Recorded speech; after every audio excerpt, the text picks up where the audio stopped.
تو اللہ نے اہل ایمان کی بہت ساری صفات بیان کی ہیں، ان میں نماز اور بولو بھائی خرچ کرنا، یہ ہول سیل کے حساب سے کس میں پایا جاتا ہے؟ مسلمانوں میں. اور اگر نہیں پایا جاتا تو آپ کو پیدا کرنا پڑے گا. مسلمان کنجوس نہیں ہوتا. دوسری کوالٹی جو اللہ کو ماننے والے ہیں اور نہیں ماننے والوں میں فرق کرتی ہے، پہلی سمجھ میں آ گئی؟ پہلی تو نماز ہے. اللہ کو نہ ماننے والے اللہ کی عبادت نہیں کرتے. پیدا کرنے والے کا ان کی ڈکشنری میں کوئی تصور ہی نہیں ہے.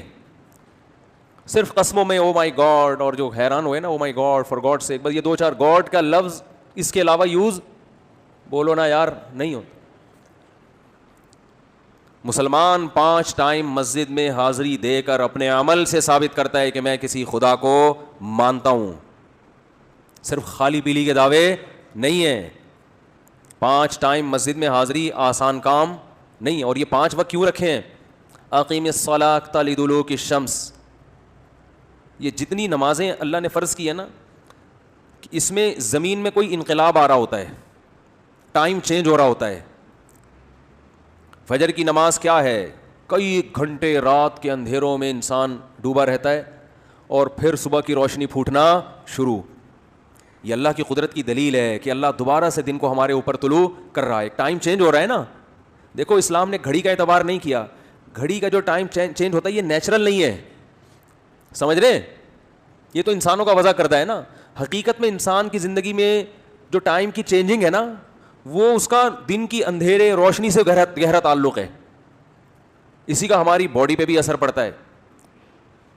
تو صبح کی روشنی طلوع ہونے والی ہوتی ہے، ایک دم زمین میں انقلاب آ رہا ہے. اس انقلاب کے وقت اللہ نے حکم دیا کہ اللہ کی اس قدرت کو دیکھ کر اللہ کا شکر ادا کرو اور اللہ کے سامنے سجدہ کرو. پھر جب سورج بالکل بلندی پہ پہنچتا ہے اس وقت ٹائم مکمل چینج ہو چکا ہوتا ہے نا. اس کائنات میں بڑا تغیر ہو چکا ہوتا ہے کہ ایک طرف گھپ اندھیرا تھا اور اب ایک دم تیز دھوپ، پورا ٹائم چینج ہو گیا. تو ایمان والے اس موقع پر بھی اللہ کو یاد کرتے ہیں اور اللہ کے گھر میں حاضر ہو کر عبادت کرتے ہیں.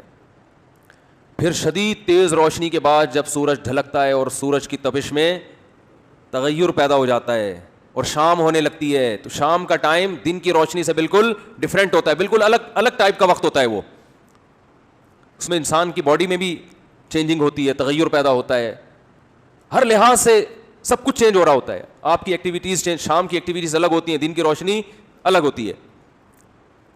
تو عصر کی نماز کا حکم دیا گیا کہ یہ وقت تبدیل ہو رہا ہے. پھر جب سورج غروب ہوتا ہے تو سورج کا غروب ہونا بذات خود ایک اس کائنات میں ایک عظیم انقلاب ہے. اس وقت حکم دیا گیا اللہ کے در پہ حاضری دو. پھر جب سورج بالکل غائب، مکمل اندھیرا عشاء کا وقت، پھر حکم دیا دوبارہ اللہ کے در پہ حاضری دو. سورج بنایا اللہ نے، اقیم الصلاۃ لدلوک الشمس الی غسق اللیل، نماز کو قائم کرو سورج کے ڈھلکنے کے اوقات میں اور رات کے اندھیروں میں. تو کتنی زیادہ عبادت. جو اللہ کے علاوہ، اسلام کے علاوہ مذاہب ہیں، وہ نام سے اللہ کو مانتے ہیں، ان کی زندگیوں میں اللہ کا کوئی تصور آپ کو نظر نہیں آئے گا. اور اگر عبادت کرتے بھی ہیں نا تو آپ جتنے اسلام کے علاوہ مذاہب ہیں ان کی عبادت میں مفاد پرستی کے علاوہ کچھ بھی نظر نہیں آئے گا. بھئی یہ والا بھگوان کی عبادت اس لیے کی جائے گی کہ یہ آپ کو اولاد دے گا، یہ والا بھگوان تھوڑے کم ریٹ پہ ہے، یہ آپ کی جاب اچھی دلا دے گا. ایسے ہی چل رہا ہوتا ہے نا. ہم فجر کی نماز کیوں پڑھتے ہیں؟ اللہ تعالیٰ اولاد دے گا. ارے بولو یار، شادی کرا دے گا. کتنے فجر پڑھنے والے اب تک کمارے گھوم رہے ہیں، کتنے فجر پڑھنے والے کر کے پچھتا رہے ہیں. تو بھائی فجر اس لیے پڑھتے ہیں کہ وہ تو اللہ کا حکم ہے، اللہ نے پیدا کیا، اس کا حق ہے، چاہے وہ اولاد دے نہ دے، روزگار دے یا نہ دے، اللہ کا حق ہے، وہ تو پڑھنی ہے. آپ دیکھ لیں دنیا میں اسلام کے علاوہ جتنے مذاہب ہیں، خدا کی عبادت میں مفاد لازمی ہوگا، اور ان کے جو مذہبی رہنما ہیں اسی مفاد کا لالچ دے کے ان کو عبادت گاہوں کی طرف بلاتے ہیں کہ فلاں وقت میں فلاں ٹائم پہ، مجھے تو ان کی اصطلاحات نہیں آتی ہیں، کہ فلاں ٹائم پہ فلاں بت کے سامنے اس اسٹائل میں حاضری دی جائے تو پھر یہ ہو جائے گا. ہمارے پاس کوئی آئے کہ میں ظہر کی نماز پڑھوں گا تو کیا ہو جائے گا؟ ہم کہیں گے انسان کا بچہ بن جائے گا اور کچھ نہیں، سچا مسلمان ہو جائے گا اور کچھ نہیں ملے گا. وہ بھینس والا قصہ بہت دفعہ سنا چکا ہوں, کٹا مر گیا تھا نا. نئے نئے لوگ آ جاتے ہیں جلدی سے, پرانے بور ہوتے ہیں, لیکن نئے والوں کو پھر مزہ بہت آتا ہے نا. وہ ایک آدمی کا نماز نہیں پڑھتا تھا, مولوی صاحب نے اس دیہاتی سے کہا نماز پڑھا کر, اس نے کہا نہیں بھائی میری بھینسیں ہیں اتنا میں کیسے پڑھوں. انہوں نے کہا پڑھ لیا کر تیری بھینسیں دودھ زیادہ دیں گی. اس نے کہا چلو ٹرائی کر کے دیکھتے ہیں. فجر پڑھی تو ایک بھینس مر چکی تھی. امام صاحب کے پاس گیا, یہ تو دودھ کیا زیادہ ہوگا, بھینس ہی مر گئی. اس نے کہا ظہر پڑھ, ابھی اللہ تجھے آزما رہا ہے. وہ امام صاحب کا موٹیویٹ کرنے کا طریقہ ہی صحیح نہیں تھا. بھائی اللہ کے لیے پڑھو, بھینس مرے زندہ رہے تمہیں کیا کرنا ہے. اس نے کہا چلو ظہر پڑھ کے دیکھتے ہیں. ظہر پڑھی تو دوسری بھینس مر گئی. بڑا پریشان ہوا. امام صاحب نے کہا اللہ آزما رہا ہے, بس دیکھ رہا ہے ابھی ایک دم بڑھے گا دودھ. عصر پڑھی تیسری بھینس مر گئی. مغرب پڑھی چوتھی بھینس مر گئی. بڑا پریشان, ایک کٹا رو رہا تھا, چیخ رہا تھا بہت زیادہ. بھینس کے چھوٹے کٹے ہوتے ہیں نا, شور مچا رہا تھا. تو یہ دیہاتی اسے کہتے ہیں زیادہ شور نہیں مچار, تو خالی 2 نفل کی مار ہے. تیرے باپ دادوں کو مارنے کے لیے 4 فرض پڑے ہیں, تو خالی 2 نفل پڑھوں گا مر جائے گا. تو اس کا تو آپ کو اسلام کے علاوہ جتنے مذاہب نظر آئیں گے ان میں کیا ہے, یہ وظیفوں کا بھی تو یہی تصور ہے نا. یہ والا وظیفہ پڑھ لو تو یہ والا کام ہو جائے گا, یہ والا پڑھ لو. جو مسجد میں بہت نیک نظر آئے نا, اللہ اللہ کر رہا ہے, 100% تو نہیں, لیکن غالب گمان ہے کہ اس کی کہیں شادی اٹکی ہوئی ہے, کسی پیر نے اس کو وظیفہ بتایا ہوا ہے. ورنہ اتنے نیک لوگ مارکیٹ میں کہاں نظر آتے ہیں جو اللہ کو خوش کرنے کے لیے اللہ اللہ کر رہے ہوں. اور جو دل کو سکون ملتا ہے نا ذکر کرنے سے, وہ وہی ذکر ہے جس میں صرف اللہ مقصد ہو. ہمارے حضرت مفتی رشید احمد صاحب رحمہ اللہ تعالی جب اللہ کا ذکر کرتے ایسی کیفیت طاری ہو جاتی تھی.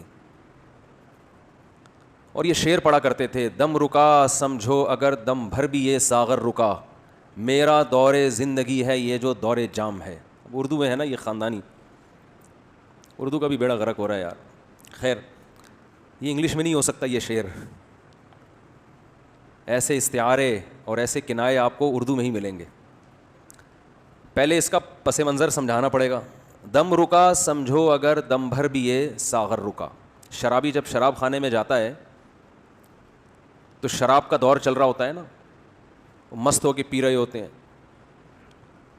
کہہ رہے ہیں کہ یہ جو دور چل رہا ہے نا شراب کا, شرابی کہہ رہا ہے اگر یہ رک گیا تو میرا دم بھی, دم بھر کے لیے بھی یہ اگر رک گیا, یعنی دم بھر کا مطلب چند سیکنڈ کے لیے بھی اگر یہ رک گیا تو میرا دم نکل جائے گا.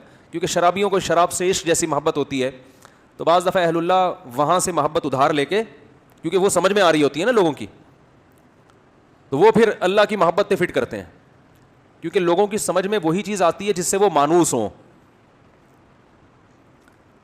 میرا دور زندگی ہے یہ جو دور جام ہے. یہ جو جام کا دور چل رہا ہے نا, یہ اصل میں میرے زندگی کا دور ہے, یعنی میرے خون کا دور ہے. تو دم بھر کے لیے بھی یہ سیٹ اپ اگر رک گیا, دم بھر کے لیے, تو میرا دم رک گیا. تو حضرت فرمایا کرتے تھے کہ ہمارے حضرت کی عادت تھی ہر تھوڑی تھوڑی دیر کے بعد نا کہیں بھی کوئی کام کر رہے ہوتے تو اللہ زور سے ان کی زبان سے نکلتا تھا. تو حضرت سے کسی نے پوچھا کہ آپ یہ کیا کرتے ہیں؟ فرمایا یہ غیر اختیاری ہے. دم گھٹنے لگتا ہے تو ایک دم اللہ کا نام زبان سے جاری ہوتا ہے. تو وہ فرماتے تھے کہ اہل اللہ کو ذکر میں اتنی لذت محسوس ہوتی ہے کہ ثواب ان کے پیش نظر ہوتا ہی نہیں ہے. شرابی جو شراب پیتا ہے ثواب کے لیے پیتا ہے, اسے تو گناہ مل رہا ہوتا ہے, لیکن آپ اس سے چھڑواؤ گے نا نہیں چھوڑوں گا, کیا کہ بھائی ہم ایک سیکنڈ کے لیے نہیں چھوڑ سکتے. کہے گا نا ہیروئن چی سے کہیں کہ بھائی تو ہیروئن چھوڑ دے, اس میں کوئی ثواب نہیں ہے, تو وہ کہے گا کس نے کہا ثواب ہے, میں کوئی ثواب سمجھ کے تھوڑی پی رہا ہوں. ارے پھر کیوں پی رہا ہے؟ کہے گا بھائی تو بھی ایک سٹا لگا کے دیکھ, مزہ نہ آئے پیسے واپس. کہے گا نا چھوڑ مجھے نصیحت نہ کر,